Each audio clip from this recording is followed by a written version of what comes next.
Hello and welcome to another Hola Prime Academy video. I'm your instructor Chris Lewis, and in the last 15 to 16 years I've been trading, I've learned a few tricks and fundamental tactics to start to search for trades. In this video I'll be talking about something that is somewhat simple yet complex at the same time. One of the biggest things that traders seem to forget is they are trading relative value. That's going to be true with anything you trade, but very few places will it be as obvious as it is in the currency markets. So, for example, if people say the pound is rising, most of the time, it's expected they're talking about the pound against the US dollar. In a fundamental tool or strategy that I call triangulation, I start to look into other currencies and I take three and hone in on what it is I want to do. I will run through some charts on this, but a quick example might be some of the more stagnant currency pairs, the minor currency pairs or cross currency pairs that a lot of you don't pay too much attention to. For example, the Australian dollar against the New Zealand dollar. It's a very choppy pair, and it's not that you can't make money trading it, it's just that it's quite a bit noisier. However, if you know that the US dollar is weakening in general against multiple other currencies around the world, you can look to the Australian dollar, New Zealand dollar currency pair, and whichever one is strengthening the most there, let's just say it's the Australian dollar, then you know that you are more likely to get more mileage out of a trade that is long Aussie dollar, short US dollar. This is because the US dollar is losing value, but the Australian dollar is gaining more value than the New Zealand dollar. This isn't to say that you couldn't make money with the New Zealand dollar against the US dollar. It's just saying that it's a smarter trade to take the Aussie.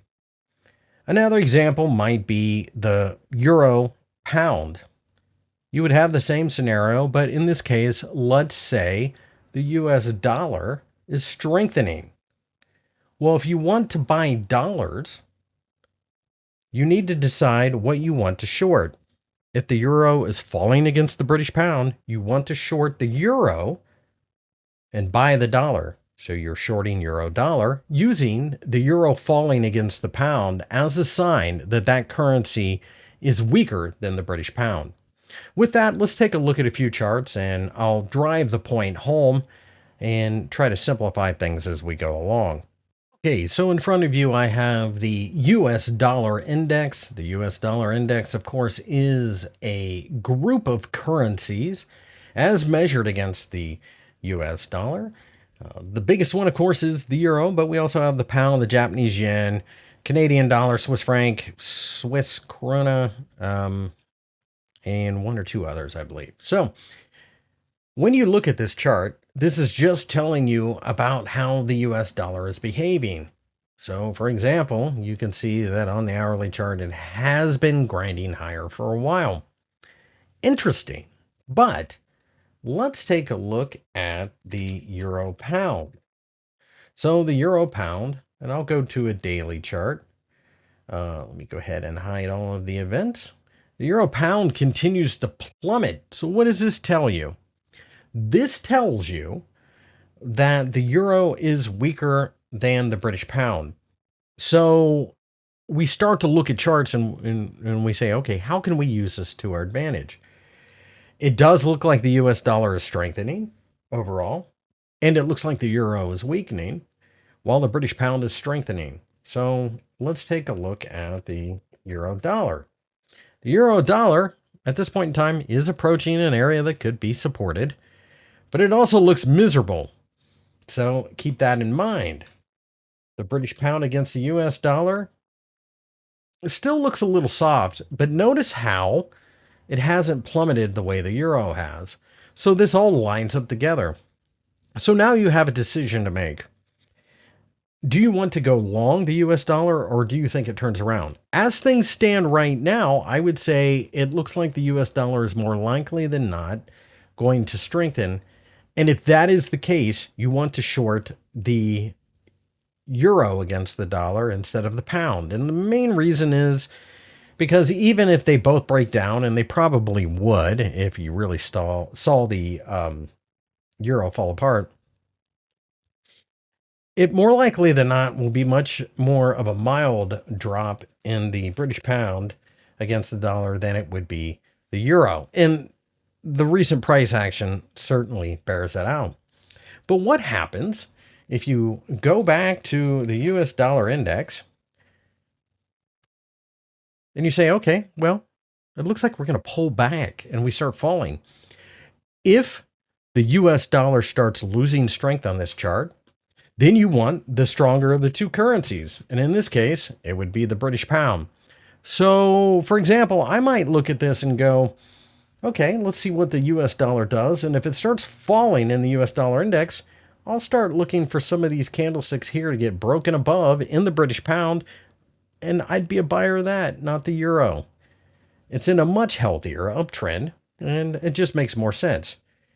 Doesn't mean that the trade will work 100% of the time, but what it does mean is that you are putting momentum and strength in your favor. So let's take a look at another setup. Australian dollar, New Zealand dollar. Aussie dollar has been stronger than the New Zealand dollar for some time. Keep that in mind. So let's take a look at the Australian dollar, US dollar. Look how weak that is, right? Looks like it's getting ready to bust through this little support level. Take a look at the New Zealand dollar against the US dollar. It looks much weaker and in fact has broken through a support level as of late.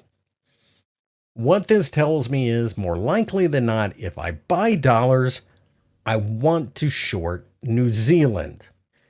If I short dollars, if we see the dollar turning around, Australia has a more palatable technical setup here as we are right at a support level. Really, when you trade Forex, all you're doing is marrying the strongest against the weakest currency. This can be used in pretty much any cross currency to a point.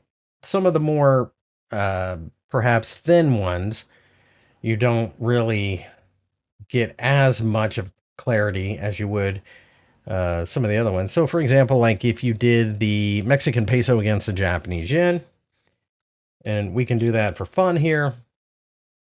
You can see the Mexican peso has plummeted against the yen, but we are approaching a certain amount of support, right? So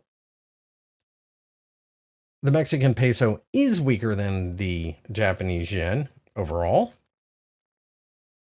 Look at the dollar mex. You can see the dollar has been screaming higher against the Mexican peso and is in a nice strong uptrend. Look at the dollar against the yen. It's in an uptrend as well, but it's recovering from a crash. So what this means to me is if the dollar is going to strengthen, you're going to be better off buying US dollars against Mexican pesos. You are more likely than not to see more upward trajectory from a setup like this than you are from the dollar yen, which, despite the fact that I think it does look like it's trying to perhaps break out, it's got much further to go before you get people trapped and overly concerned. If the dollar strengthens overall, both of these trades will probably be profitable. But again, you should get more mileage, more profit out of buying the dollar against the Mexican peso because it's weaker. Let's reverse that situation. Let's say the US dollar starts selling off. Well, you're going to be better off shorting the dollar against the yen, all things being equal, because it's most certainly been sold off quite drastically as of late. It clearly looks a lot more bearish than this chart. So remember, when you are trading currencies, take a look at what things are doing against the dollar. It gives you a good idea. And what they are doing against the other currencies that you might be looking at. Now, the Mexican peso against the Japanese yen, that's kind of an extreme example. You typically will do this with Euro pound, Aussie dollar, New Zealand dollar, Euro Swiss works pretty good as well. That would just be, do I want to buy or sell Euro dollar, or do I want to buy or sell dollar against the Swiss franc? There are a couple of other ones, but for the most part, you stick with the top 10 currencies, and it's yet another potential reason to go long or short a pair, and you can really start to hone in on who's stronger or weaker.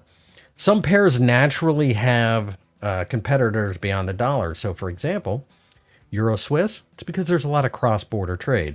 Aussie Kiwi, it's because there's a lot of cross-border trade.